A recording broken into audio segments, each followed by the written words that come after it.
Ya, selamat siang semuanya. Terpujilah Sang Buddha, Namo Buddhaya. Namo Buddhaya.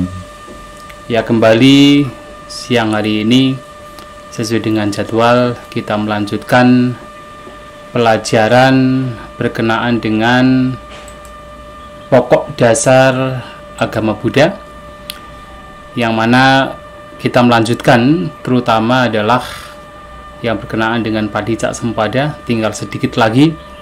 Dan setelah itu kita lanjutkan untuk berbicara tentang hukum karma, ya sesuai dengan yang kita agendakan.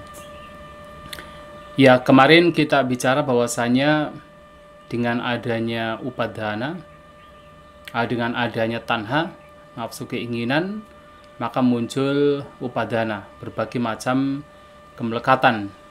Jadi ada kemelekatan terhadap yang paling dasar, kesenangan indrawi, berbagai macam kesenangan indrawi muncul karena tanha. Ada juga kemelekatan terhadap pandangan, ya walaupun itu pandangan berkenaan dengan ajaran Buddha juga, yaitu bisa menjadi sebuah kemelekatan. Nah, kemudian kemelekatan terhadap sila bata atau aturan kemoralan atau ritual tertentu yang dianggapnya membawa kepada pembebasan. Dan yang keempat adalah kemelekatan terhadap doktrin, gagasan, ide berkenaan dengan self, berkenaan dengan diri. Nah, 4 jenis kemelekatan ini muncul karena adanya tanha. Jadi tanha, pacaya, upadana. Nah, oleh sebab itu nafsu keinginan harus dilenyapkan. Dan tentu dengan lenyapnya nafsu keinginan, segala bentuk kemelekatan itu juga akan lenyap. Nah, kemudian karena muncul kemelekatan, dengan adanya kemelekatan sebagai kondisi, memunculkan yaitu bahwa atau becoming atau kemenjadian. Nah, bahwa di sini mengacu kepada 3 macam atau 3 jenis kemenjadian atau 3 jenis keberadaan, yaitu ada kama bawa, rupa bawa, dan arupa bawa. Ini sebenarnya mengacu kepada yaitu jenis-jenis kelahiran. Artinya kalau seseorang punya kemelekatan, maka disitulah ada keberlanjutan. Keberlanjutan untuk terus mengalami kemenjadian. Nah, apakah menjadi makhluk di berbagai macam alam kama, ini mengacu kepada kama wacara atau alam-alam seperti alam dari alam neraka sampai alam surga, terutama alam dewa, ya, para nimita wasawati, itu adalah alam kama atau kama wacara. Nah, jadi berbagai macam kemelekatan menimbulkan yaitu becoming, kemenjadian di alam-alam kama, keberadaan di alam kama, dan juga adalah alam-alam yang disebut sebagai rupa wacara atau alam rupa. Ini mengacu kepada yaitu alam Brahma yang masih berkenaan dengan materi. Jadi alam Brahma yang masih ada materinya, masih ada fisiknya, yaitu namanya rupa Brahma atau rupa wacara. Dan ini dicapai karena apa? Karena pencapaian-pencapaian dari jhana. Jadi ketika orang mencapai jhana, terutama adalah jhana yang masih rupa jhana, apakah padama jhana, dutiya jhana, tatiya jhana, dan catuta jhana, 4 jenis jhana, maka bisa membawa kepada kelahiran di alam rupa wacara atau rupa bahwa. Nah, itulah kenapa bahwasanya selama seseorang masih ada avijja, maka akan muncul berbagai macam perbuatan. Yang salah satu perbuatannya adalah punya bisangkara. Nah, punya bisangkara di dalamnya ada yaitu perbuatan-perbuatan yang berkenaan dengan praktik yang membawa kepada pencapaian rupa jana. Nah, sehingga dari praktik-praktik demikian masih bisa membawa kepada kelahiran. Walaupun itu ada kelahiran yang menguntungkan atau kelahiran yang tinggi, tetapi itu masih dalam bagian duka, bagian penderitaan. Itu masih dalam bagian sangsara. Nah, dan juga selain rupa bawah juga ada arupa bahwa. Jadi dengan adanya kemelekatan, maka seseorang bisa membawa kepada kemenjadian yaitu kemenjadian di dalam arupa bhawa yang mengacu kepada pencapaian arupa jana atau pencapaian kelahiran di alam arupa wachara. Ini mengacu kepada kelahiran di alam arupa Brahma. Jadi dengan praktik meditasi sehingga mencapai pencapaian arupa jana seperti akasan canayatana, winyanan canayatana atau akincanayatana dan newasanya nasanyayatana. Nah, ini membawa kepada kelahiran atau kemenjadian dalam hal ini dalam alam-alam arupa wachara atau arupa Brahma. Dan ini juga yang kemudian di dalam sanggara ketika disebutkan avijja pacaya sanggara, dengan adanya avijja atau ketidaktahuan memunculkan sangkara.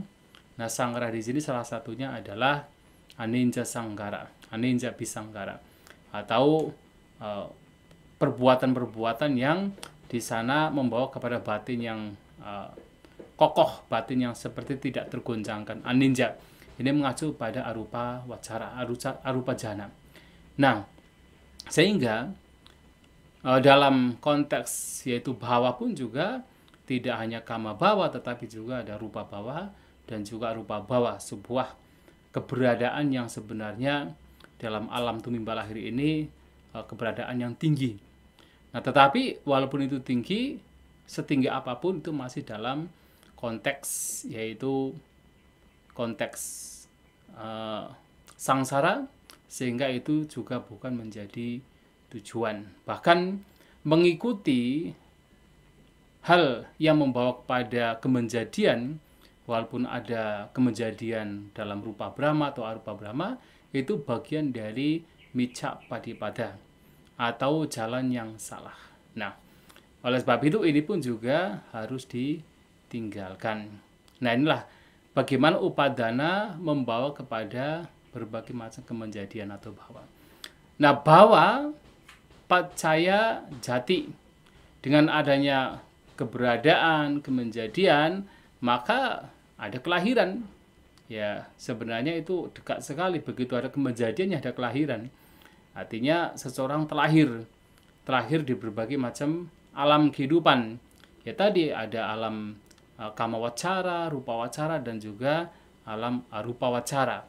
Ya, apakah alam penderitaan di dalam rupa kama wachara, alam bahagia dalam kama wachara juga, atau alam yang lebih bahagia lagi, yaitu dalam rupa wachara dan arupa wachara. Nah, berbagai macam kelahiran akan muncul, dan kelahiran di sini ya bagian dari satu hal yang membawa seseorang terus mengalami duka. Makanya ketika ada kelahiran, jadi jati pacaya, nanti akan ada jara marana. Jadi ketika ada kelahiran, maka akan diikuti dengan jara ketuaan dan juga marana kematian. Ya, ketuaan karena apa? Ya karena begitu seseorang lahir, umurnya tidak akan semakin sedikit, semakin berkurang, tapi umurnya akan semakin bertambah. Kalau orang mengatakan tua tidak hanya ya dalam konteks misalnya tua karena sudah umur 80 tahun, 90 tahun, tetapi tua di sini karena usia itu selalu mengalami penambahan. Ya karena kalau tua itu diartikan sebagai secara konvensional diartikan sebagai umur 70-80 tahun, sedangkan tuanya dewa itu kan kalau hanya 70 tahun kan itu belum tua. 80 tahun belum tua. Tuanya itu lebih lama lagi. Jadi relatif. Namanya tua itu relatif, tetapi yang jelas adalah dengan adanya jati kelahiran maka akan muncul ketuaan. Jadi usia semakin bertambah. Usia tidak akan semakin berkurang. Nah, dengan adanya ketuaan, maksudnya dengan adanya kelahiran, ada ketuaan dan pada akhirnya ada kematian. Nah, jadi setiap makhluk yang berada di alam tumbuh lahir itu pasti akan mengalami kematian. Tidak hanya makhluk-makhluk manusia ataupun dewa, bahkan mereka yang terlahir di alam neraka, alam peta, alam binatang, apalagi yang kita lihat, dan juga bahkan alam-alam di alam Brahma, baik rupa Brahma ataupun arupa Brahma, juga pasti mengalami kematian. Jadi tidak bisa terpisah dari kematian. Walaupun ada anggapan Ya, beberapa kepercayaan menganggap bahwa kalau nanti terlahir dalam surga itu nanti akan kekal di sana. Ya, tetapi dalam ajaran Buddha itu tidak kekal, pasti akan ada kematian. Memang dalam alam-alam demikian akan dilahirkan dalam kondisi jangka usia yang sangat-sangat panjang. Bahkan beberapa makhluk Brahma pun juga sampai berpikir kalau dirinya kekal. Jadi seperti makhluk Mahabrahma, ya Brahma Baka salah satunya. Nah, dia mengapa kalau dirinya itu kekal? Karena apa? Karena umurnya sangat panjang. Bahkan sampai tidak ingat kalau dia itu sebenarnya berada atau lahir dari alam lain. Maka Sang Buddha mendatangi Brahma Baka yang suatu kali berpikir demikian, bahwa dia itu menganggap kekal, dia sebagai pencipta yang menciptakan segala sesuatu.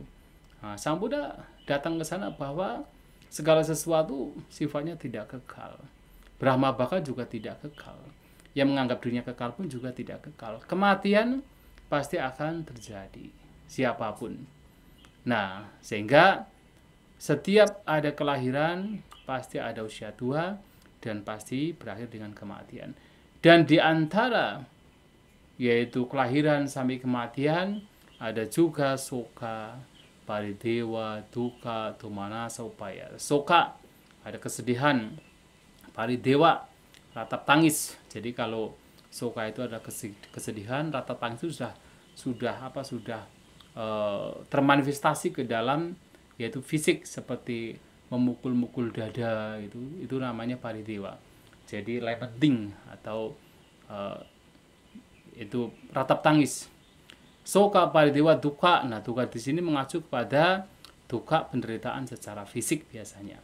Karena seluruhnya adalah duka sebenarnya, tapi duka di sini mengacu pada penderitaan fisik. Nah, domanasa. Nah, domanasa adalah penderitaan batin. Kata dumana. Jadi pikiran buruk atau pikiran yang dikuasai oleh seperti depresi, stres, itu adalah domanasa. Domanasa upayasa. Jadi upayasa adalah seperti keputusasaan.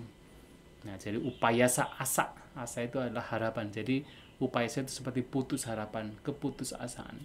Nah, setiap kali ada kelahiran, berbagai macam penderitaan itu akan muncul di sana. Nah, inilah kemudian Sang Buddha menyampaikan berkenaan dengan awija dan seterusnya menjadi penyebab secara keseluruhan bagaimana penderitaan itu muncul. Jadi segala bentuk penderitaan, ya, the entire suffering itu muncul karena faktor-faktor ini. Oleh sebab itu dari awal ketika seseorang hidup mengikuti faktor-faktor ini, maka disebut sebagai micca patipada atau jalan yang salah.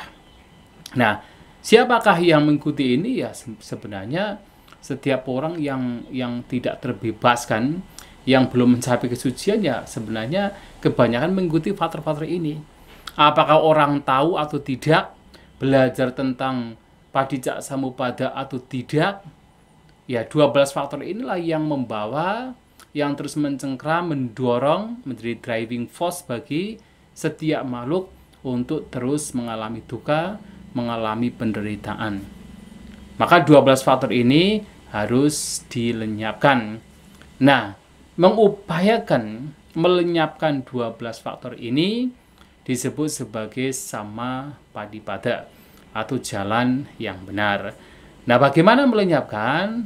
Ya, beberapa hal sudah disampaikan dari awal. Nah, tetapi seperti yang juga pernah saya sampaikan pula dalam khutbah yaitu Samadhi Sutta, untuk mengingatkan kembali dalam Samadhi Sutta, yaitu khutbah yang disampaikan oleh Bhante Sariputta kepada para bhikkhu lainnya berkenaan dengan berbagai macam pandangan benar.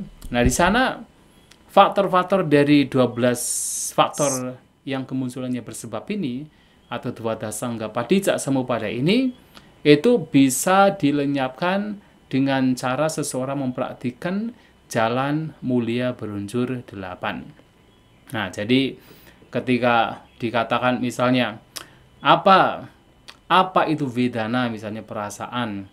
Oh, vedana itu adalah 3 jenis perasaan. Perasaan menyenangkan, tidak menyenangkan, perasaan netral, itu secara garis besar. Apa yang menyebabkan kemunculan wedana perasaan?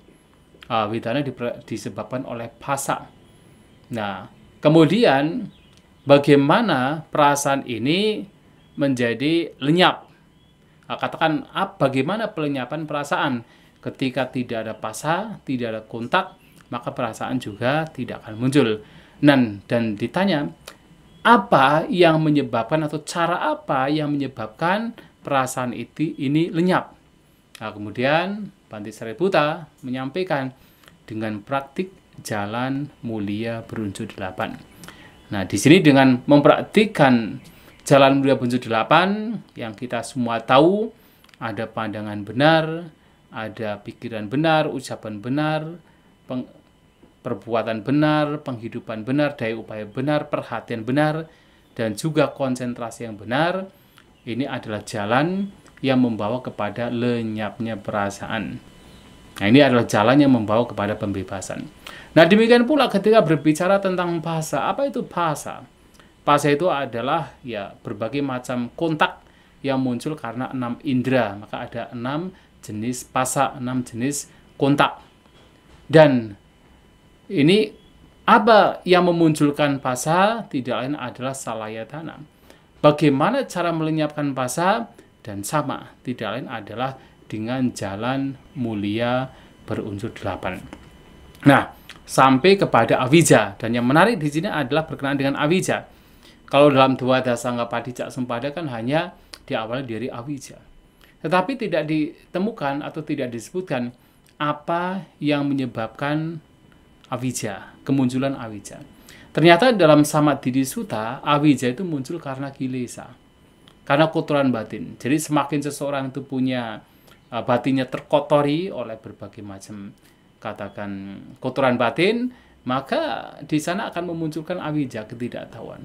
Itulah barangkali mengapa di dalam gambar Padicca Samuppada yang digambar oleh tradisi Tibetan yang kita semua sering melihat, ada gambar bulatan. Nah, di tengah-tengahnya itu diawali dengan apa? Dengan lobha dosa moha, simbol dari lobha dosa moha sebagai kilesa, sebagai kotoran batin. Jadi, keserakahan disimbolkan dengan ayam jantan, dosa disimbolkan dengan ular, dan kebodohan, ketidaktahuan disimbolkan dengan yaitu relief atau gambar babi. Nah, lobha dosa moha itu diawali di situ. Nah, kemudian baru akan mempelajari 12 faktor yang kemunculannya bersebab, yang di sana ada avijja. Nah, maka di dalam Samadhi Sutta itu menarik karena ketika ditanya apa itu avijja, jelas avijja adalah ketidaktahuan berkenaan dengan 4 kebenaran Arya. Tidak tahu tentang apa itu dukkha, sebab dukkha, lenyapnya dukkha, dan jalan untuk melenyapkan dukkha. Itu ketidaktahuan. Jadi ketidaktahuan tentang 4 kebenaran mulia. Nah, apa yang memunculkan, yang menyebabkan kemunculan avijja? Nah, ternyata adalah kilesa. Kilesa itu yang menyebabkan kemunculan avijja. Nah, dan kemudian apa yang membuat atau cara apa yang bisa melenyapkan avijja? Dan juga sama, yaitu dengan mempraktikkan jalan mulia berunsur 8. Maka avijja di sini muncul karena kilesa, muncul karena kotoran batin.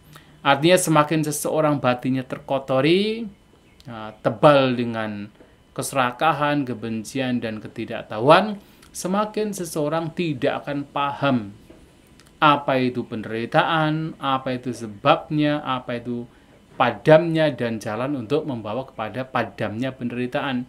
Jadi semakin batin terkotori, semakin avijja juga tebal. Nah, tetapi menarik pula bahwasanya sekarang pertanyaannya adalah apa itu kilesa, dan terutama adalah apa penyebab yang memunculkan kilesa. Dan ternyata yang menyebabkan munculnya kilesa juga avijja. Jadi bolak-balik. Kilesa dan avijja itu bolak-balik. Artinya kalau berbicara avijja dan kilesa, kilesa itu menyebabkan avijja semakin semakin berkembang, dan awija juga menyebabkan kilesa seseorang, kotoran batin seseorang semakin tebal. Nah, dua ini saling menyokong, saling mendukung. Nah, oleh sebab itu, dalam hal ini ya bagaimana seseorang melenyapkan kilesa. Sesungguhnya ketika kilesa itu dilenyapkan, maka awija juga akan dilenyapkan. Nah, kalau kilesa dihancurkan, maka wija akan muncul. Wija muncul, pengetahuan muncul tentang 4 kebenaran Arya muncul, maka awija juga akan semakin berkurang, semakin terkikis. Dan bagaimana melenyapkan apakah kilesa ataukah awija dan lain-lainnya yang menjadi penyebab kemunculan penderitaan adalah dengan memperhatikan jalan mulia berunsur 8. Ya, apalagi dalam jalan mulia berunsur 8 pun sebenarnya berbicara sama didi yang paling awal, yaitu sebagai yang maganggang yang kita sudah pernah membahasnya, itu mengacu kepada 4 kebenaran Arya itu sendiri.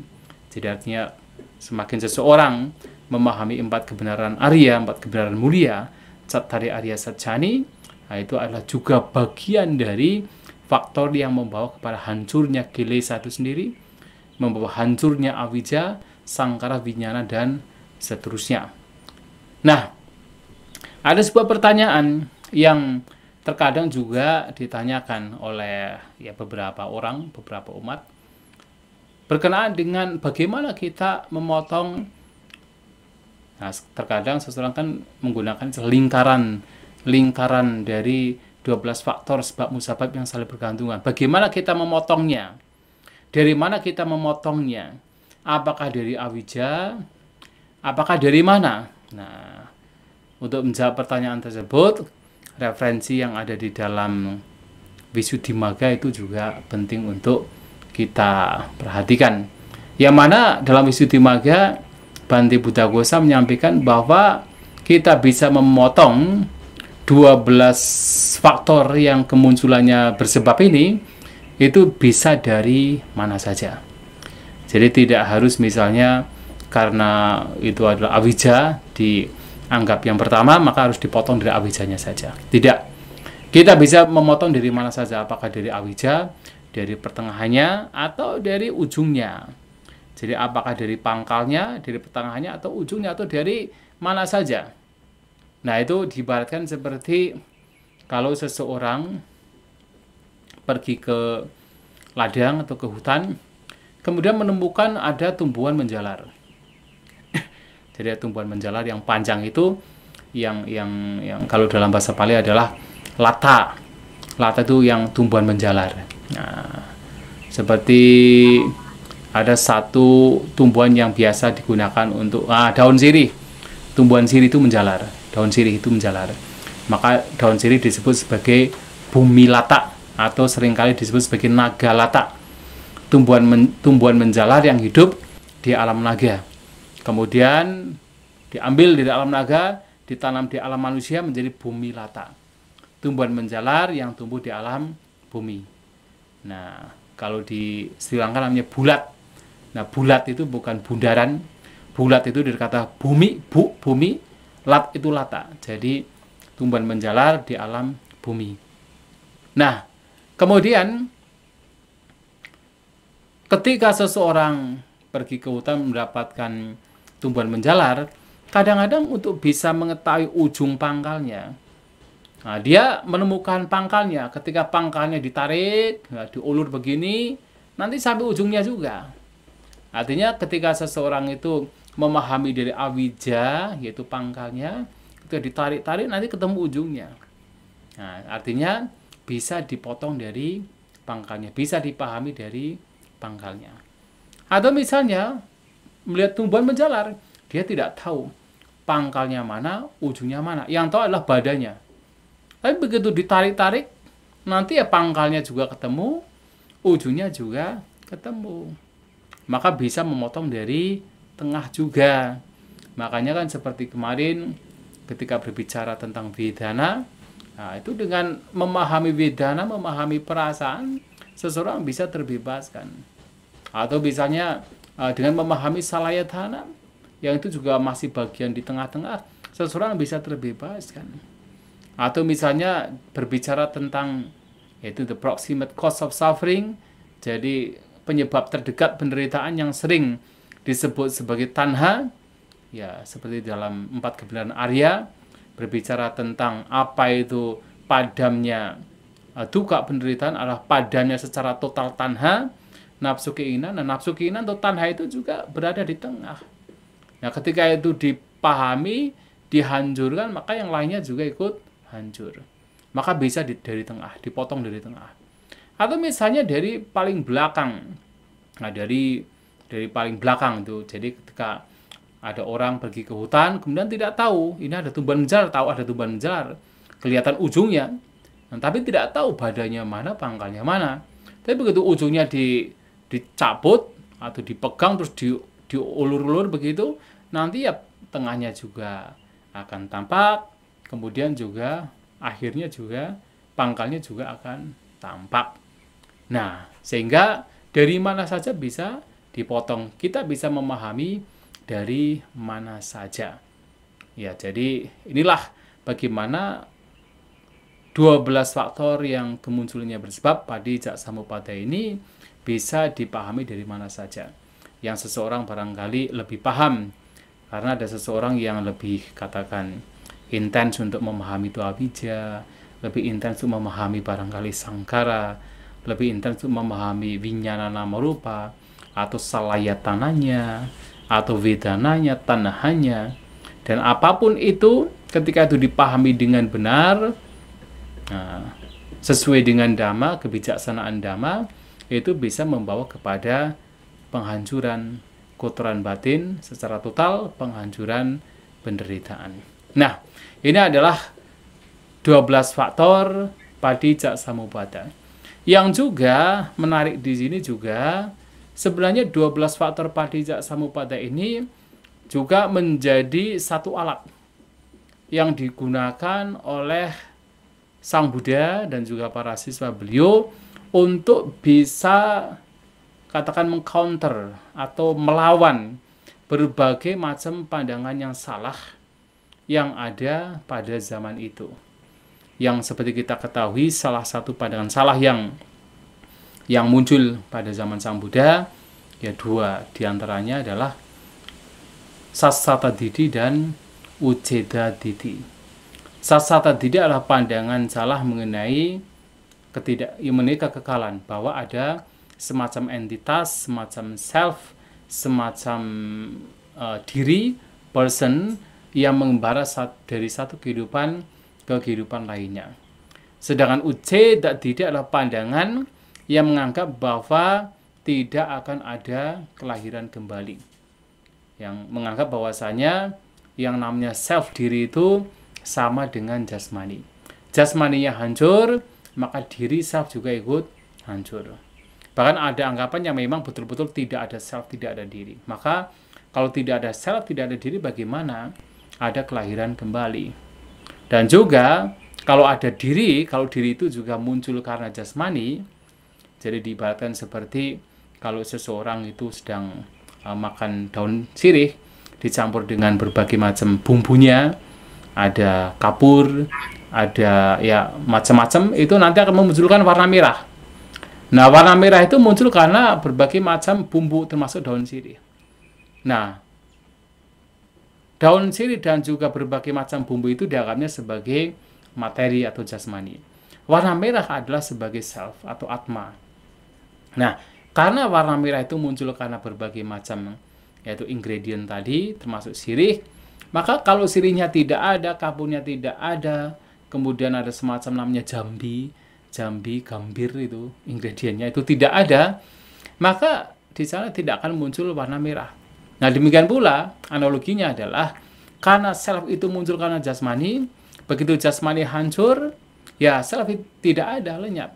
Karena tidak ada self, tidak ada atma yang berlanjut dari satu kehidupan lainnya, karena hilang, maka tidak akan ada kelahiran kembali. Maka Uceda Didi itu menganggap bahwa tidak ada kelahiran kembali karena tidak ada self ketika kematian terjadi. Nah, tetapi untuk Sassata Wada atau Sassata Didi itu punya anggapan bahwa ada self, ada roh Ada atma yang kekal, yang terus mengalami kelahiran. Dari satu kelahiran ke kelahiran lainnya. Nah, dua pandangan ini ditolak dengan menggunakan Padicaksamuppada. Nah, di sini bagaimana Padicaksamuppada ini menolak dua pandangan ini? Yang pertama, menolak keberadaan Uceta Didi.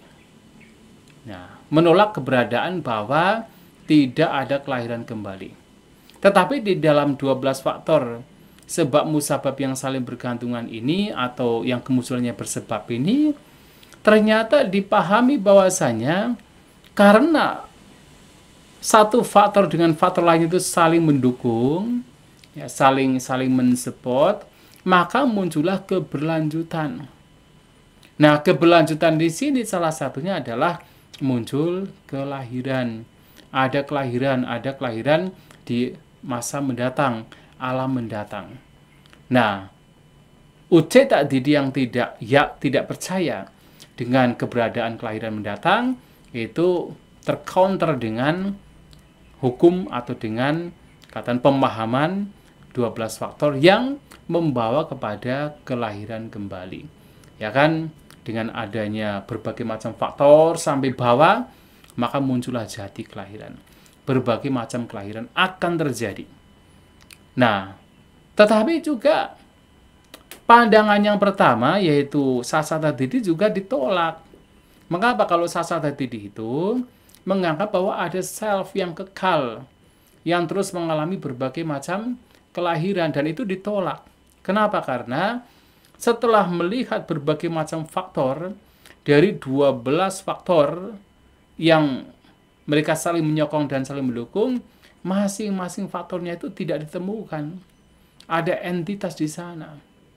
Entitas tidak ditemukan di awija, tidak ditemukan di sangkara, tidak ditemukan di winyana, tidak ditemukan di nama rupa, kemudian tidak ditemukan di salayatana, dan tidak ditemukan di faktor-faktor lainnya. Mereka hanya sekedar fenomena yang saling menyokong satu sama lain, menimbulkan berbagai macam ya keberlanjutan, salah satunya adalah kelahiran. Nah, tetapi di dalamnya tidak ditemukan ada entitas. Nah, para pertapa yang lain ketika berbicara tentang kelahiran kembali pasti membawa satu pandangan bahwa yang lahir tidak lain adalah entitas yang kekal tadi. Nah, tetapi dalam ajaran Buddha, walaupun ada kelahiran kembali, tetapi tidak ditemukan adanya self. Tidak ditemukan adanya diri. Yang adanya sekedar berbagai macam fenomena yang saling menyokong, saling mendukung, sehingga memunculkan keberlanjutan, memunculkan kelahiran. Nah, sementara yang dimaksud dengan self itu atau diri itu adalah gagasan, ide, persepsi dari masing-masing makhluk yang menciptakan persepsi, menciptakan gagasan, menciptakan ide bahwa ada sesuatu yang kekal, ada sesuatu yang mengalami keberlanjutan, dan itu adalah kekal, itu adalah self yang kekal. Tetapi kalau kemudian kita lihat satu persatu setiap pengalaman yang kita alami, ternyata memang sebenarnya tidak ada satupun yang kekal. Kita mengalami berbagai macam pengalaman melalui 6 indera kita. Yang kita lihat menggunakan mata itu tidak kekal. Yang kita dengar menggunakan telinga juga tidak kekal. Dan tidak hanya objeknya tidak kekal, bahkan mata kita juga tidak kekal. Telinga kita juga tidak kekal. Semua indera kita juga tidak kekal. Bagaimana dari sesuatu yang tidak kekal memunculkan sebuah kekekalan? Tidak bisa. Jadi semuanya hanya sekedar muncul dan lenyap. Dan karena itu memang tidak dilihat ya satu persatu dari berbagai macam faktor, sehingga memunculkan sebuah ide, gagasan, persepsi yang begitu kuat terbangun bahwa tampaknya rasanya itu ada sesuatu yang kekal. Ada self yang kekal dari satu yang terus akan berlanjut dari satu kehidupan ke kehidupan lainnya. Nah, tetapi dari berbagai macam faktor yang saling melengkapi itu, menyokong itu, saling mensupport itu, di sana tidak ditemukan adanya self. Maka Padijak Samuppada ini memotong atau menolak anggapan bahwa ada kekekalan yang lahir dari satu kehidupan lainnya. Nah, tetapi juga tidak menolak adanya kelahiran, sehingga Uceda Wada atau Uceda Didi juga tertolak karena Padijak Samuppada ini. Karena dalam Padijak Samuppada itu ada keberlanjutan. Dan tentunya berbagai macam katakan pandangan-pandangan salah lainnya juga sebenarnya juga ditolak oleh menggunakan Padijak Samuppada. Jadi seperti pada zaman Sambuddha itu ada 4 jenis pandangan yang juga seringkali disebutkan. Jadi ada sayang katang, parang katang, yaitu sebenarnya itu juga mengacu pada Sasata Didi dan Uceda Didi. Kemudian sayang cak, parang cak katang, kemudian Adijak Samupana. Nah, jadi ada 4. Ya, jadi sayang katang itu bahwa ada yang mengatakan bahwa penderitaan dan kebahagiaan itu muncul karena sayang diri. Tetapi ini mengacu kepada bahwa itu muncul karena ada self. Ya, jadi sayang katang itu dimunculkan karena ada diri, ada saya. Jadi sayang itu mungkin kata saya itu juga dari kata sayang sebenarnya. Jadi dari diri ada semacam self di sini. Itu ditolak oleh Sang Buddha karena Sang Buddha menyampaikan tidak ada self.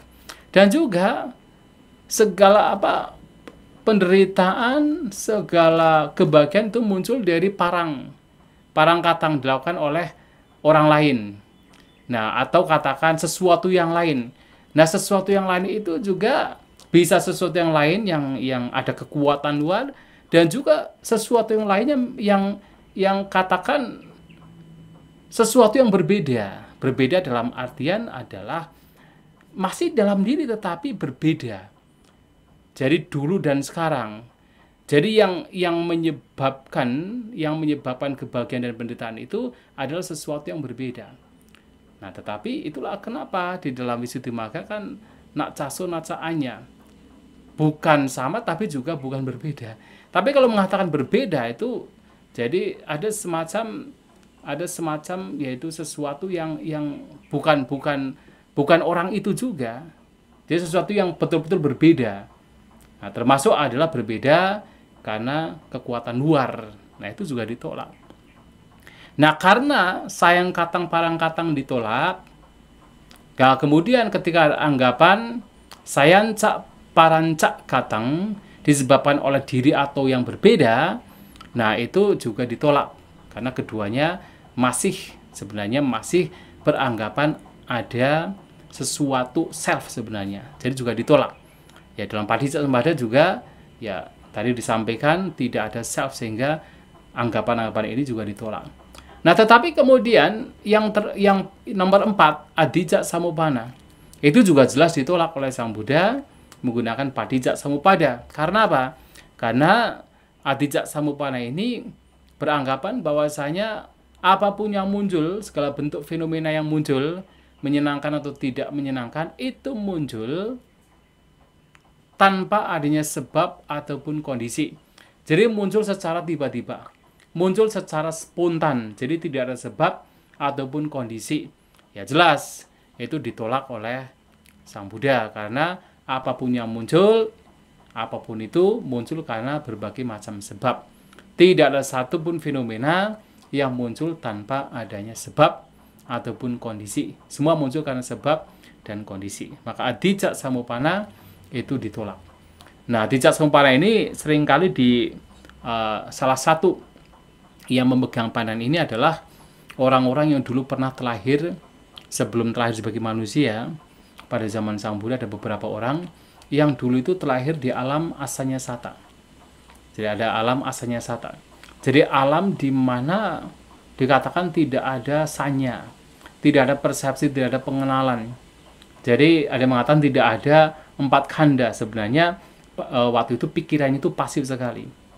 Karena begitu pikirannya aktif, itu langsung muncul, langsung terlahir di alam lain. Jadi pikiran itu, batinnya itu betul-betul pasif. Sampai dikatakan asanya, tanpa persepsi, tanpa pengenalan. Nah, begitu persepsi muncul, itu langsung dia terlahir di alam lain. Nah, begitu muncul, persepsi itu muncul, langsung seseorang terlahir di alam manusia. Dengan dia mempraktikkan meditasi, ingat bagaimana dia muncul, bagaimana dia terlahir sebagai manusia.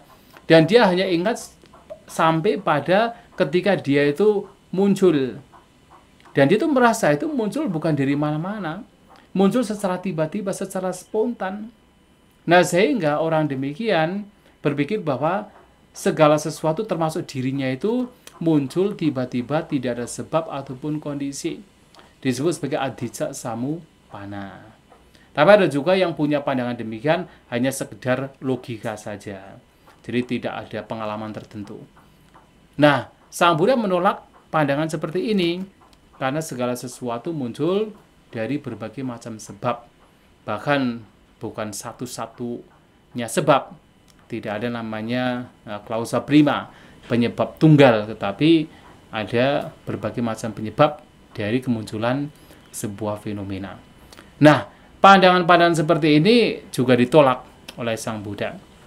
Dan bahkan ketika ada satu khotbah yang diberikan Sang Buddha kepada Mahakaccana. Nah, jadi ada pandangan biasanya di luar sana pada zaman Sang Buddha mengenai pandangan bahwa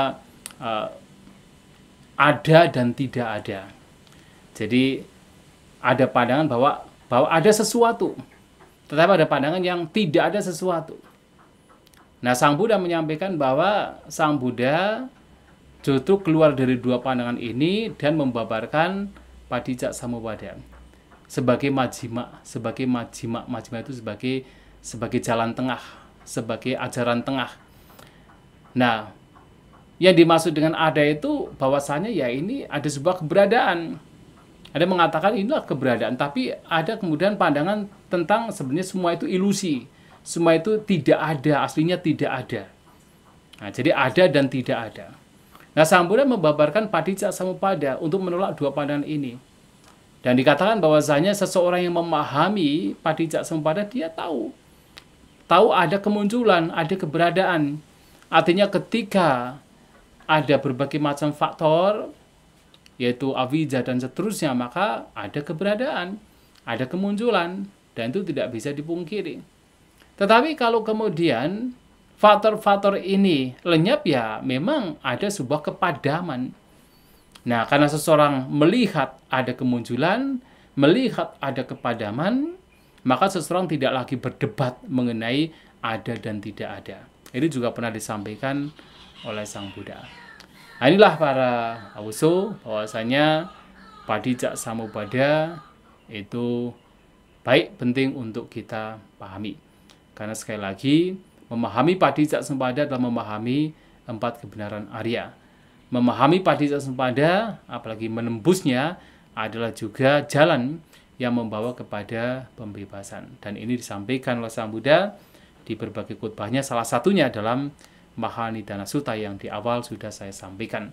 Bagaimana Sang Buddha menyampaikan kepada Bante Ananda, kepada siswanya, yang menyatakan bahwa Padicca Samuppada itu bagi saya itu terlihat dengan sangat jelas. Sang Buddha mengatakan jangan berkata demikian. Padicca Samuppada itu sangat-sangat dalam. Tidak hanya makna yang dalam, bahkan dari bentuknya saja, yang terlihat saja itu sudah dalam, apalagi maknanya.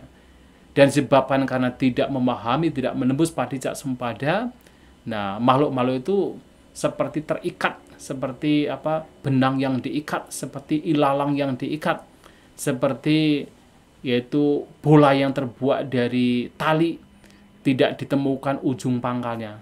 Artinya seseorang terperangkap ke dalam alam tumbuh lahir dan sulit sekali untuk bisa keluar dari alam tumbuh lahir. Nah, untuk bisa keluar, escape dari alam tumbuh lahir, seseorang harus memahami Padicca Samuppada. Nah, inilah yang ingin saya sampaikan, dan sebelum kita melanjutkan mungkin ke topik yang lain, kita bisa, kalau ada pertanyaan, ya dipersilahkan.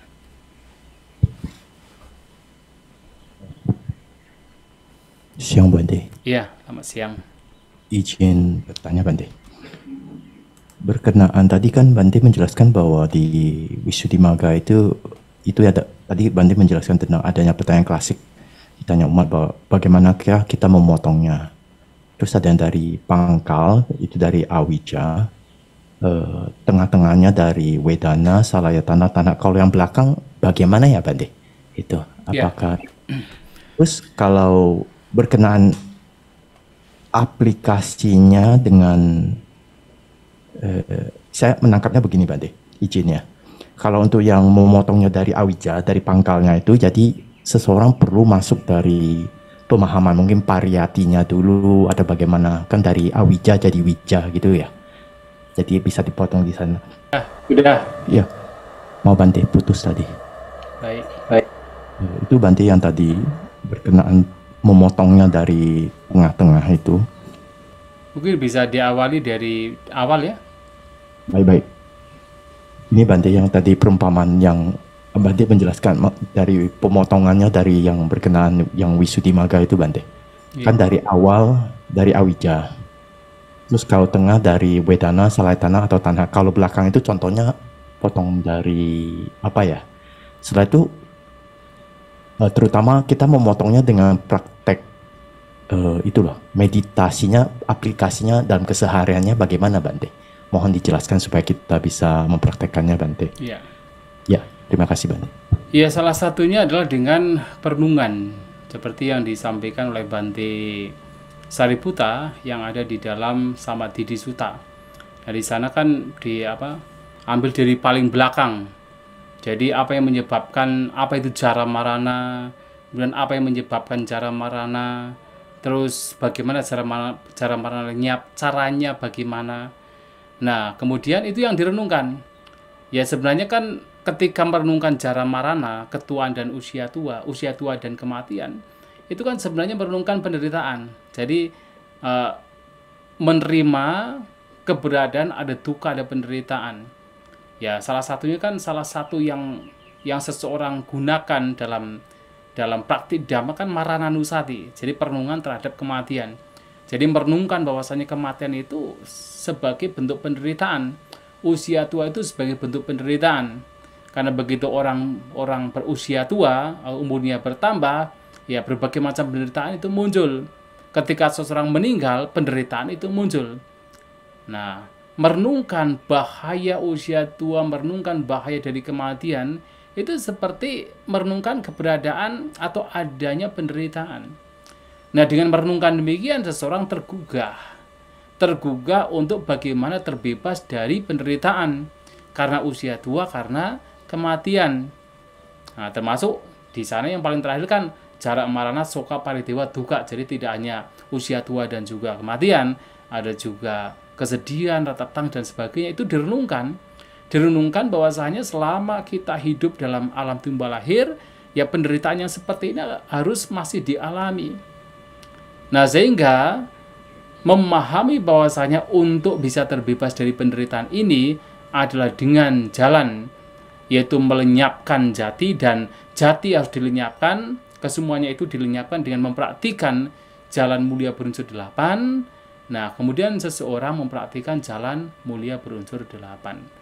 Nah, artinya adalah dengan perenungan berkenaan dengan usia tua, dengan kematian, dengan kesedihan, rasa tangis, berbagai macam penderitaan yang muncul, yang harus dialami selama kita masih hidup di alam tumbal lahir, itu membawa kepada batin yang lebih urgent, atau ada self urgency, ada ketergugahan batin, sehingga dari self urgency itu membawa kepada yaitu motivasi semangat untuk mempraktikkan jalan mulia berunsur 8, dan itulah jalannya membawa kepada lenyapnya duka, lenyapnya penderitaan. Nah, itu salah satu cara. Artinya sebenarnya ya melihat ini sebagai duka, melihat ini sebagai penderitaan.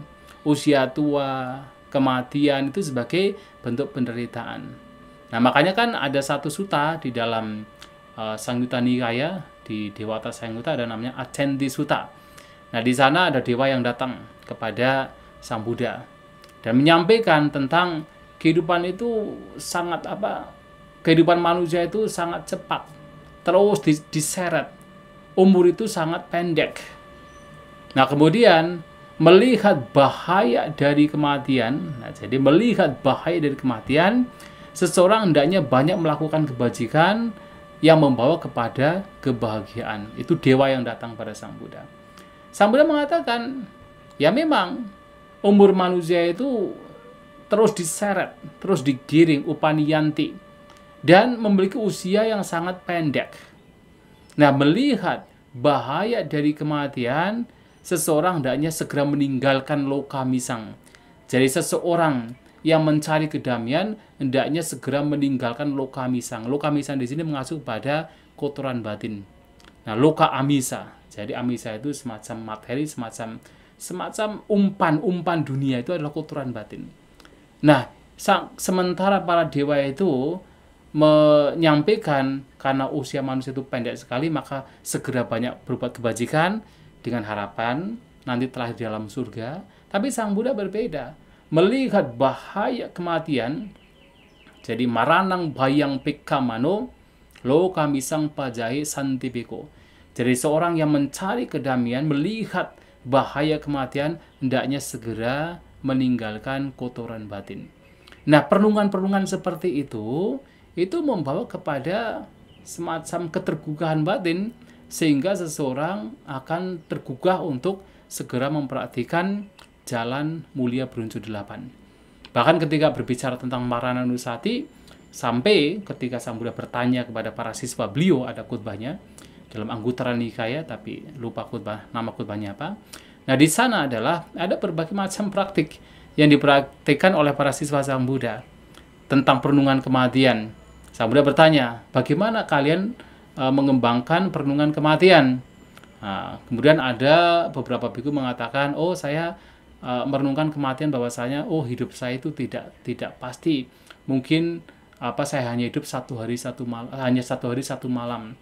Nah, dari situ saya mengembangkan perenungan kematian. Kemudian ada yang menjawab bahwa saya merenungkan kematian bahwa mungkin hidup saya hanya tinggal satu hari saja. Kemudian ada lain lagi yang mengatakan, mungkin hidup saya hanya satu malam saja. Ada yang mengatakan, hidup saya itu hanya yaitu di pagi hari saja, di siang hari saja, di malam hari saja. Nah, kemudian ada juga yang mempraktikkan perenungan tentang kematian di dalam setiap tarikan dan hembusan nafas. Jadi merenungkan bahwa kematian bisa datang setiap saat, di setiap tarikan atau hembusan nafas. Dan itu yang dipuji oleh Sang Buddha. Karena sesungguhnya kematian bisa datang kapan saja. Nah, merenungkan kematian sedemikian rupa, bahwa itu sesuatu yang membahayakan, karena kalau kita bicara kematian kan kita tidak tahu nanti setelah mati kita akan kemana. Kalau kotoran batin masih ada kan harus berlanjut, dan berlanjutnya kemana?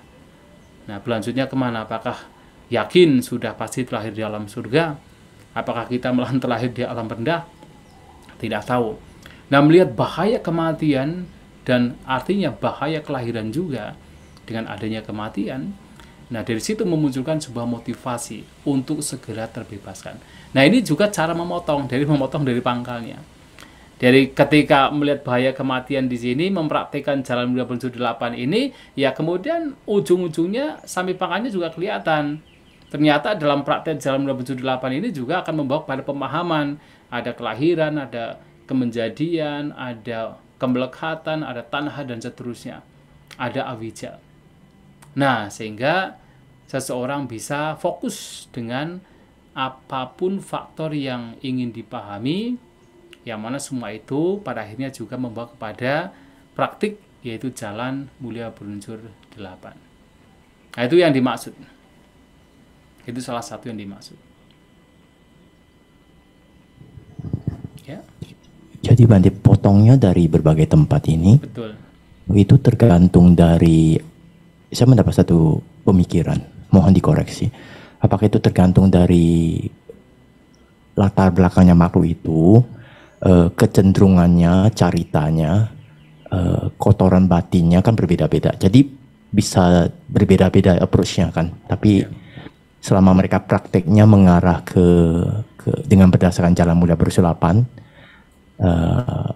bisa memasukkannya dari mana ya Bante itu? Karena ada beberapa teks, bahkan buku-buku yang beredar di masyarakat, kelihatannya tulisnya bilang masuknya dari, ada yang bilang dari satu arah saja, ada yang dari mana saja gitu loh Bante. Jadi terima kasih atas input hari ini Bante. Ya. Anumodana Bante. Ya. Ya betul, jadi memang kan itu semua tergantung pada pemahaman masing-masing individu, kecenderungan masing-masing individu yang barangkali juga dikembangkan atau diakumulasi dari berbagai macam kelahiran. Itu yang membuat dia berkecenderungan kemana, dan itu yang membuat dia mudah untuk memahaminya. Karena kalau kita perhatikan kan pada zaman dulu orang-orang mencapai pencerahan itu kan dengan cara yang berbeda-beda. Ya, seperti misalnya ketika Sang Buddha membabarkan Dhamma kepada Pancawagya, nah itu ya dengan cara yang berbeda dari ketika Sang Buddha membabarkan Dhamma kepada misalnya Yasa, pemuda Yasa. Dari awal-awalnya berbeda, tapi nanti ujung-ujungnya sama. Ujung-ujungnya tetap nanti ya adalah 4 kebenaran mulia juga yang diajarkan.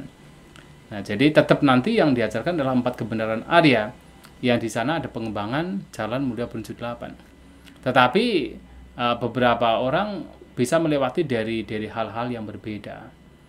Yaitu demikian. Ya, jadi memang tergantung dari pemahaman, kecenderungan, termasuk watak dari masing-masing orang.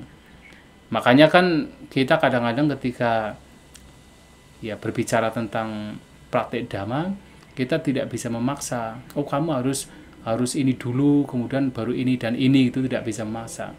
Karena bisa masing-masing orang punya jalan yang berbeda-beda, masuknya itu dari pintu yang berbeda-beda. Tetapi pada akhirnya adalah juga ya praktek Dhamma. Ya, kalau kita kembali kepada diri kita kan, sebelum kita memahami Dhamma yang sekarang kita pahami, walaupun belum banyak, tetapi kan dulu pemahaman kita kan masih scattering. Tetapi dari pemahaman yang diakumulasi dari berbagai sumber, pada akhirnya membawa kepada pemahaman yang mulai lengkap. Apa itu ajaran Buddha?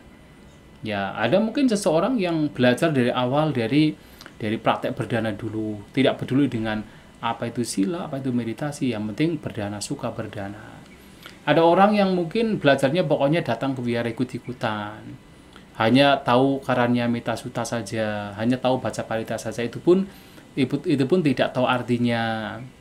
Ada orang yang memang begitu tahu ajaran Buddha langsung belajarnya Abhidhamma karena tertarik dengan dalam agama Buddha itu ada pelajaran tinggi Abhidhamma, tertarik ke sana, ya silakan saja. Ada orang-orang yang kemudian belajar Dhamma itu langsung tertariknya kepada suta-suta, ya silakan saja. Jadi bisa berbeda-beda. Maka dalam hal ini kecenderungan orang memperhatikan ya Dhamma itu bisa berbeda-beda pula. Maka termasuk di dalam 4 kebenaran, 4 landasan perhatian kan ada yang memang fokus dengan kaya, ya perenungan terhadap jasmani, ada yang fokus dengan perenungan terhadap perasaan, ada yang terhadap batin, ada yang terhadap berbagai macam fenomena. Dan ternyata Sang Buddha menyampaikan bahwa dari 4 landasan perhatian ketika dikembangkan, satu saja dikembangkan, itu membawa kepada pembebasan, satu saja.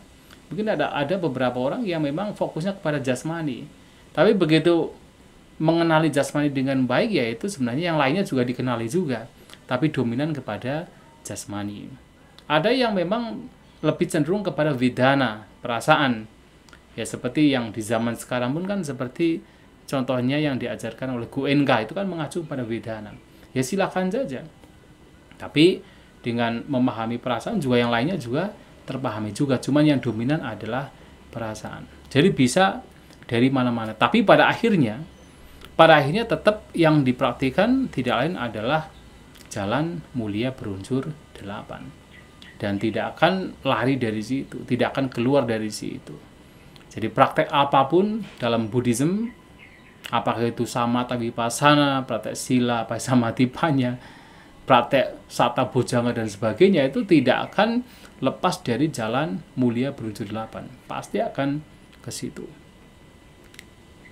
Ya, begitu ya. Terima kasih Bante. Ya, baik. Nami Bante. Ya. Mohon dipaparkan ulang tentang parangkatang. Parangkatang ya. Terima kasih Bante. Ya. Jadi sayang katang dengan parangkatang.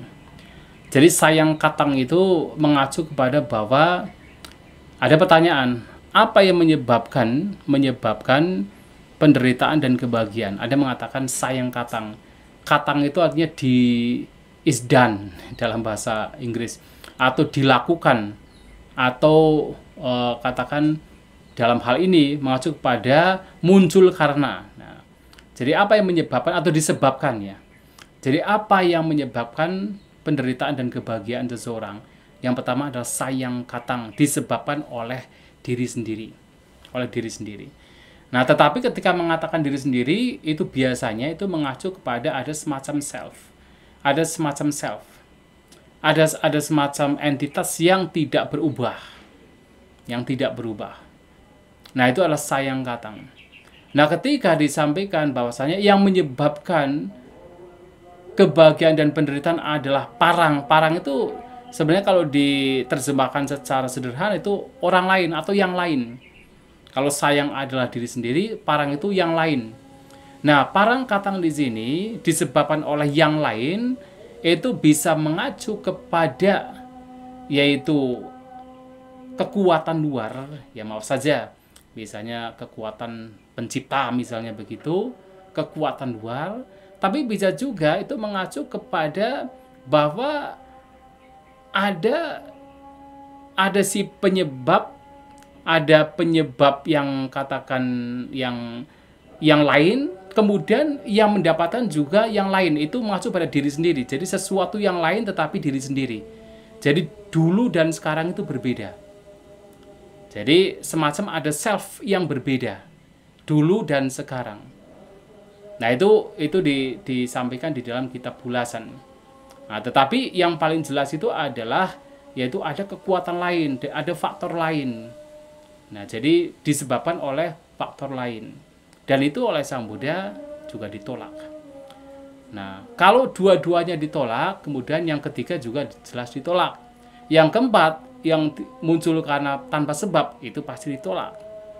Nah, jadi empat ini ditolak. Jadi yang parang katang itu yang paling mudah dipahami adalah disebabkan karena kekuatan lain.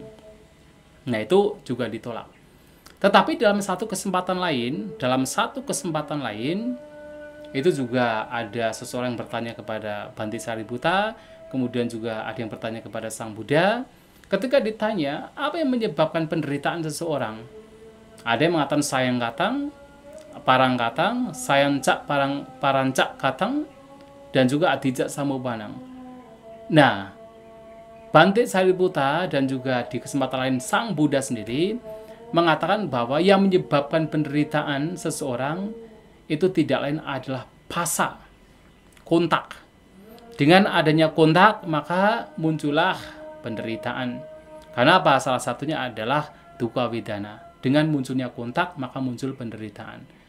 Nah, jadi ada sebab tetapi bukan mengacu kepada semacam entitas, tapi lebih kepada ada fenomena yang menyebabkan, yang tidak lain adalah phasa, kontak. Nah, di situ dalam khotbah tersebut Bhante Sariputta menyampaikan, kalaupun seseorang punya pandangan bahwa yang menyebabkan penderitaan adalah diri sendiri, ada self, apapun itu, yang jelas di situ ada kontak. Jadi karena ada kontak pasti ada penderitaan. Atau misalnya orang mengatakan bahwa yang menyebabkan seseorang menderita itu adalah karena orang lain atau karena yang lain, sesuatu yang lain, kekuatan yang lain misalnya. Apapun itu karena kontak. Karena adanya kontak. Orang mengatakan dari orang lain, dari mana, tetapi yang jelas itu karena kontak. Nah, atau misalnya orang berpikiran yang menyebabkan seseorang menderita itu sayang dan juga orang lain. Ya kan, kalau kita memperhatikan kadang-kadang kan secara katakan samuti dalam artian yaitu kebenaran konvensional yang kita lihat yang tertampak ini kan, atau secara bahasa konvensional kan, saya mempunyai kotoran batin maka saya menderita, itu sayang katang. Ya, ada semacam begitu. Kemudian ada orang yang datang kepada saya, mukul tubuh saya menderita. Sehingga anggapannya bahwa yang menyebabkan penderitaan juga dari diri sendiri ataupun juga dari yang lain. Bisa dari diri sendiri dan juga dari yang lain.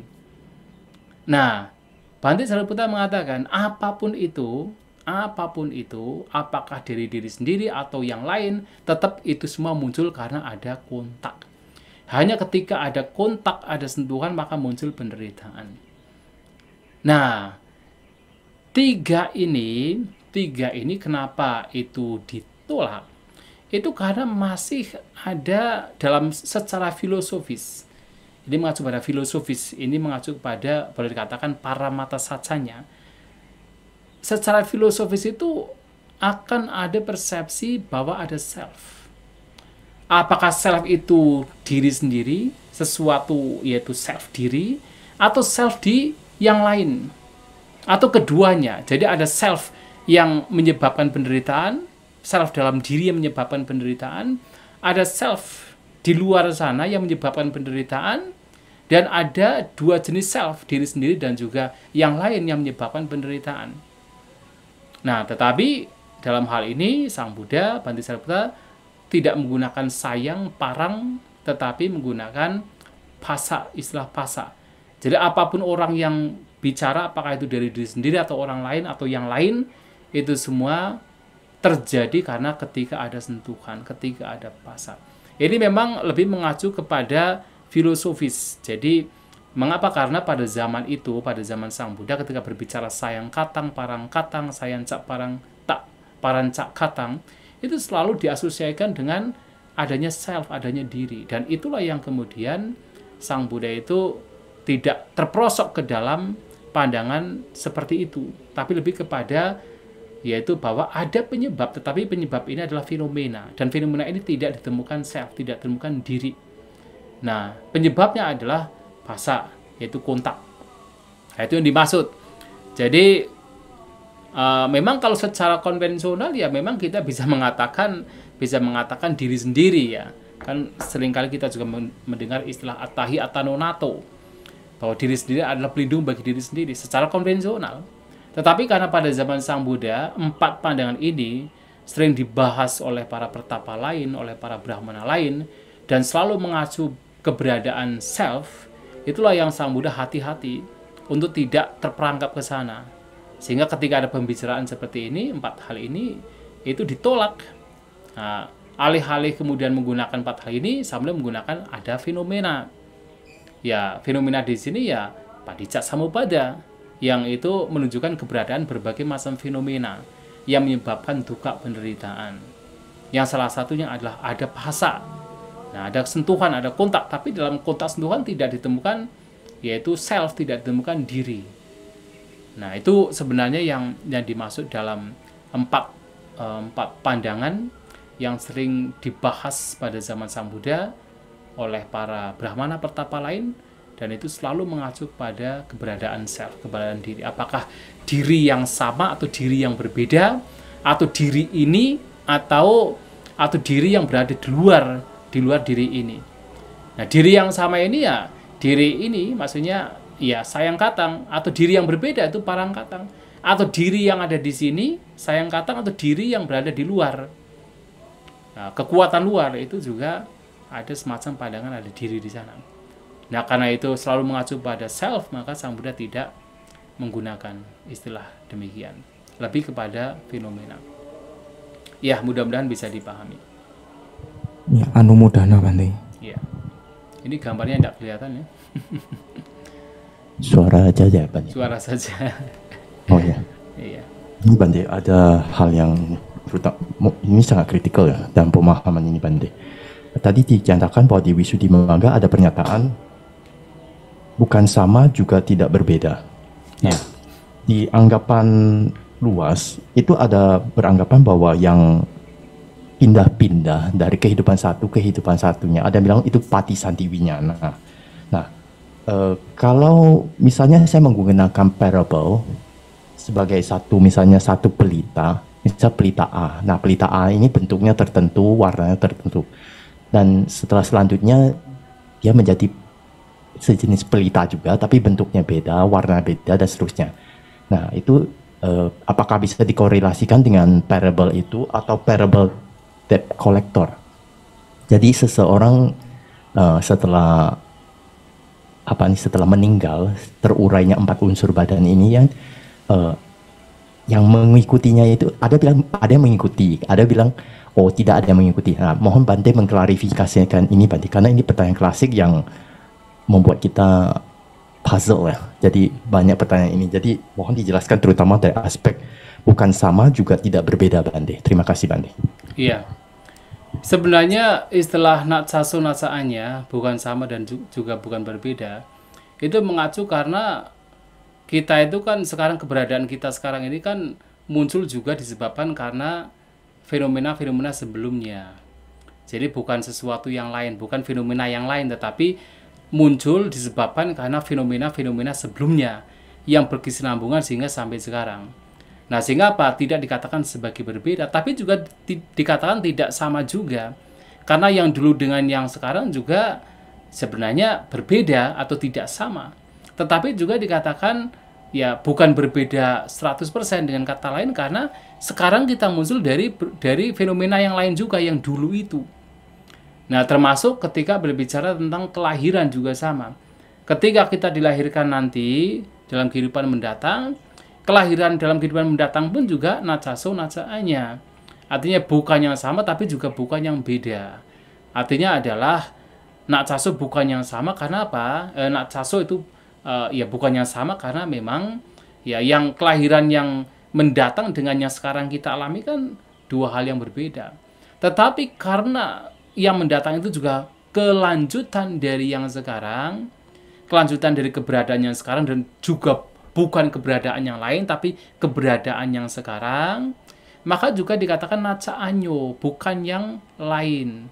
Ya, bukan yang lain. Jadi ya intinya adalah karena keberlanjutan yang nanti dengan sekarang itu ada korelasinya, maka dikatakan natsa anyo. Jadi bukan yang berbeda. Tetapi karena keberlanjutan ini juga sebenarnya berbeda dari yang dulu atau sebelumnya, itu maka disebut sebagai natsaso. Jadi bukan yang sama pula. Itu yang dimaksud. Ya sebenarnya seperti yang tadi misalnya pelita dengan berbagai macam warna atau pelita yang menyala itu kan. Itu kan sepertinya sama. Tapi sebenarnya berbeda. Karena apa? Karena gugus katakan penyebab yang memunculkan pelita itu terus menyala itu kan sebenarnya berbeda-beda. Penyebabnya itu sebenarnya kan terus mengalami keberlanjutan. Jadi penyebabnya itu kan walaupun sepertinya itu sama, tapi minyaknya kan terus mengalami pembedaan, berbeda minyaknya itu. Minyak yang dibakar, sumbu yang dibakar, yang terus terbakar itu kan berbeda. Bukan minyak yang sama, bukan sumbu yang sama. Tetapi walaupun itu berbeda, tetapi itu adalah sebuah kelanjutan tanpa adanya faktor-faktor sebelumnya, adanya panas sebelumnya, adanya minyak sebelumnya, adanya sumbu sebelumnya, maka nyala api itu tidak akan mengalami keberlanjutan. Maksud? Bisa didengar tidak ini? Jangan-jangan saya bicara ternyata freezing di sana. Bisa kedengaran Bante. Oh, bisa ya. Jadi begitu. Atau misalnya seperti misalnya ada katakan api gitu kan. Ada api yang membakar dan bensin atau bahan bakar dari api itu berbeda-beda. Jadi di sini ada kotoran sapi. Wah, kemudian api itu membakar kotoran sapi. Kemudian api itu merembet kepada ada rumput kering. Habis, kemudian merembet lagi kepada kayu kering. Habis, merembet lagi kepada kain dan seterusnya. Terus merembet. Kalau kita perhatikan, sepertinya apinya sama, tetapi sebenarnya berbeda. Karena apa? Bensinnya atau bahan bakarnya berbeda. Bahan bakarnya adalah ketika yang dibakar adalah kotoran sapi, yaitu sebenarnya api dari kotoran sapi. Tapi merembet. Kemudian api rumput kering merembet, api kayu kering merembet, api kain kering atau kain tidak basah. Nah, seperti itu. Nah, karena ininya sebab-sebabnya juga berbeda-beda dalam setiap momennya, itu ya dikatakan sebagai sesuatu yang berbeda. Tetapi karena api ini muncul juga disebabkan karena sebab-sebab terdahulu, ya ketika misalnya api yang muncul karena ya rumput itu bisa muncul disebabkan juga karena sebelumnya ada api yang muncul karena kotoran sapi, maka juga ada keberlanjutan. Tidak bisa dikatakan sebagai sesuatu yang lain. Karena apa? Api sekarang ini juga muncul dari api yang dahulu. Tetapi yang sekarang pun juga sebenarnya berbeda dari yang dahulu. Sekarang ini api yang muncul karena rumput kering. Yang dahulu adalah api yang muncul karena kotoran sapi. Nah, tetapi api yang sekarang muncul karena rumput kering juga disebabkan karena api yang muncul karena kotoran sapi. Jadi bukan muncul karena misalnya kotoran kambing, tapi muncul karena kotoran sapi. Karena itu muncul dari kotoran sapi, bukan kotoran kambing, maka dikatakan sebagai bukan yang lain. Tapi juga bukan yang sama, karena sekarang apinya muncul karena rumput kering. Dan terus mengalami keberlanjutan. Nah, keberlanjutan yang seperti ini, walaupun tidak sama dan juga tidak berbeda, sebenarnya juga terus mengalami perubahan, tergantung pada bensinnya, tergantung pada bahan bakarnya. Sehingga karena ini selalu mengalami berbagai macam perubahan, terus setiap momennya berubah, maka tidak ditemukan adanya entitas yang sebenarnya sama. Dahulu sekarang yang akan datang itu betul-betul sama, itu tidak ditemukan di sana. Makanya tidak ada yang namanya self, tidak ada yang namanya diri. Dengan menggunakan perumpamannya sama Bante. Nah, yang api itu apakah itu kama atau tanha atau bagaimana Bante? Oh iya, jadi itu berbagai macam faktor ya, ada tanha, ada karma gitu kan. Jadi berbagai macam faktor yang menyebabkan munculnya keberlanjutan. Karena kan tidak hanya satu faktor saja ya. Karma itu sendiri kan muncul karena tanha kan. Orang melakukan berbagai macam perbuatan, kehendak, ada kehendak segala macam kan ada karena adanya tanha, nafsu, keinginan. Nanti di situ akan ada pasa, ada salaya tanah macam-macam, yaitu saling melengkapi sehingga muncul sebuah keberlanjutan. Ya, mau izin tanya Bante. Tadi berdasarkan pernyataan tadi itu simpelnya berarti kan ketika Pati Sandi Winyana itu muncul ketika sebelum cuti cita itu, misalnya sebenarnya kan itu gambaran ini terpotong-potong apa sih suaranya? Atau punya saya yang ini ya. Saya ulang lagi Bante, mohon maaf. Iya, baik.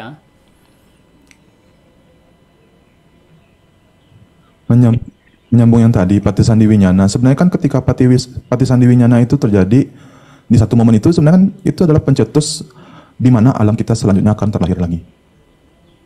Jadi sebenarnya kan simpelnya kan yang mengikuti itu sebenarnya adalah istilahnya Pati Sandi Winyana terakhir itu kan yang menyebabkan kita terlahir di alam mana di antara tiga gugusan itu kan Bante.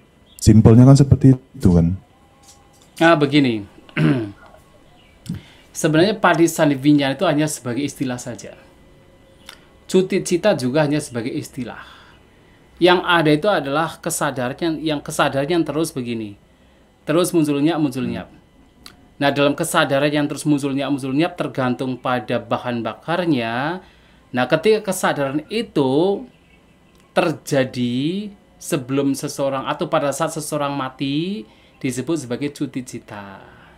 Nah, ketika kesadaran itu menjadi kesadaran pertama ketika seseorang lahir, itu menjadi Pati Sandi Winyana. Jadi kesadaran terakhir ketika seseorang meninggal itu namanya cuti cita. Kesadaran pertama ketika seseorang lahir itu Pati Sandi Winyana. Tapi sebenarnya sama. Begini, kesadaran yang bersambung karena faktor-faktor. Dan selama itu ada cita, karena Pati Sandi Winyana kan sebenarnya cita, itu kan bagian dari batin. Dan selama ada batin, itu tidak akan dipisahkan dari cetasika. Tidak akan dipisahkan dari faktor-faktor lainnya. Maka ya dalam cita, dalam Pati Sandi Winyana, itu pasti ada, yaitu cetasika di sana, tidak bisa berdiri sendiri. Pasti ada Pati Sandi, ada cetasika di sana. Demikian pula di cuti cita juga sama. Nah, itu kan sebenarnya kan winyana atau cita yang Disebut demikian karena itu adalah winyana atau cita yang terjadi ketika seseorang meninggal. Nah, jadi pikiran terakhir ketika meninggal itu namanya cuti cita. Dan karena itu adalah cita, itu juga adalah winyana. Nah, maka tetap ada cetasika juga. Nah, demikian pula ketika kemudian terlahir, ya ketika tersambung kepada kelahiran baru, nah kelahiran baru itulah yang kemudian winyana atau cita ketika seseorang terlahir itulah yang kemudian disebut padisandi winyana. Jadi kesadaran penghubung ini bukan seperti di antara ini, bukan di antaranya, tetapi justru adalah kesadaran pertama ketika seseorang terlahir. Karena begitu ada cuti cita, langsung kemudian ada disambung dengan padisandi winyana. Nah, disambung dengan yaitu kesadaran penghubung yang menjadi kesadaran pertama ketika seseorang terlahir. Dan apapun cita, apakah cuti cita atau padisandi winyana atau cita-cita berikutnya, sampai kemudian mau meninggal lagi, itu pasti tidak bisa berdiri sendiri. Pasti harus ada cetasika. Maka paling tidak adalah ada 7 cetasika yang terus akan muncul di setiap cita. Itu pasti ada di sana. Makanya Vedana Sanya ada di sana, karena Vedana dan Sanya juga bagian dari 7 cetasika yang pasti muncul di setiap cita. Ada perasaan, ada pengenalan juga pasti di sana. Ya, Bante. Ya, Terima kasih ya. penjabaran. Terus mohon izin dijelaskan mental stream itu gambarannya seperti apa, Bante? Apa? Karena mental stream Mental stream itu arus kesadaran. Arus kesadaran. Karena di Abhidhamma itu sering dikatakan mental stream, arus kesadaran. Itu seolah-olah kayak storage-nya parami kita, storage-nya kebajikan kita. Gitu, Bante. Sebenarnya kan itu tidak di mana-mana kan, cuman seolah-olah seperti gambaran storage gitu, Bante. Ya memang kalau sebenarnya justru kalau di Theravada itu malahan tidak disebutkan tentang mental storage itu kan, tidak ada disebutkan seperti ada ruangan dari pikiran, tidak. Itu hanya sebagai arus pikiran yang mana arus winyana atau arus cita yang mana ternyata winyana atau cita ini selalu mengalir karena berbagai macam ya tadi bahan bakar. Dengan bahan bakar yang berbeda-beda itu cita winyana terus mengalir. Seperti tadi ada api itu terus menjalar, tidak berhenti. Tapi menjalarnya api itu disebabkan karena bahan bakar yang berbeda-beda. Demikian pula cita ini terus seperti mengaris, seperti arus yang mengalir. Tetapi kemudian itu disebabkan karena bahan bakar yang berbeda. Nah, tetapi bahan bakar yang dulu-dulu ini juga tetap memengaruhi keberadaan dari cita yang terus mengalir itu. Walaupun yang cetasikanya itu berubah-ubah dari waktu ke waktu, tetapi yang cetasika yang sebelumnya atau pengalaman-pengalaman sebelumnya itu juga membawa pada pengaruh terhadap cita yang sekarang. Nah, justru kalau dalam Theravada itu tidak ada semacam mental storage, malahan yang betul-betul dijelaskan bahwa ada namanya ada kesadaran yang menyimpan berbagai macam pengalaman termasuk karma-karma yang lampau itu di Mahayana disebut sebagai alaya winyana. Jadi alaya winyana, alaya itu semacam ruangan, kesadarannya menjadi kata rumah bagi berbagai macam pengalaman-pengalaman yang lampau. Itu alaya winyana, itu hanya ada di Mahayana. Di Theravada malah tidak disebutkan tentang itu. Nah, tetapi kemudian ya kenapa kemudian ada seperti karma, ada buah karma dan sebagainya? Ya karena sebenarnya sekali lagi bahwasanya cita sekarang ini kan munculnya apa yang sekarang terjadi ini kan tidak bisa dipisahkan dari yang lampau. Seperti tadi, ketika ada api yang walaupun itu bahan bakarnya yang kelihatan itu adalah dari rumput kering, tetapi kan itu juga tidak bisa dipisahkan dari api yang lampau yang itu terbakar. Api itu muncul karena yaitu kotoran sapi. Nah, sehingga apa? Itu akan terus seperti mengikuti, itu akan seperti tidak bisa dipisahkan. Tetapi memang kalau bicara tentang terutama buah karma, ya kama vipaka itu acinteya, tidak bisa dipikirkan. Bagaimana kita memikirkan? Karena apa? Itu kompleks sekali. Nah, tetapi apa yang sekarang terjadi itu semuanya itu juga dipengaruhi oleh yang lampau-lampau, tidak bisa dipisahkan. Nah, begitu ya, Auso. Mungkin waktunya juga sudah ternyata jam 3.10. Berarti Ya, kita Bante, nanti terima kasih banyak, nanti Bante. kita molor nanti. Ya, Oke terima kasih ya, banyak. baik, baik. Sehingga nanti kita lanjutkan sekitar jam 3.30 ya.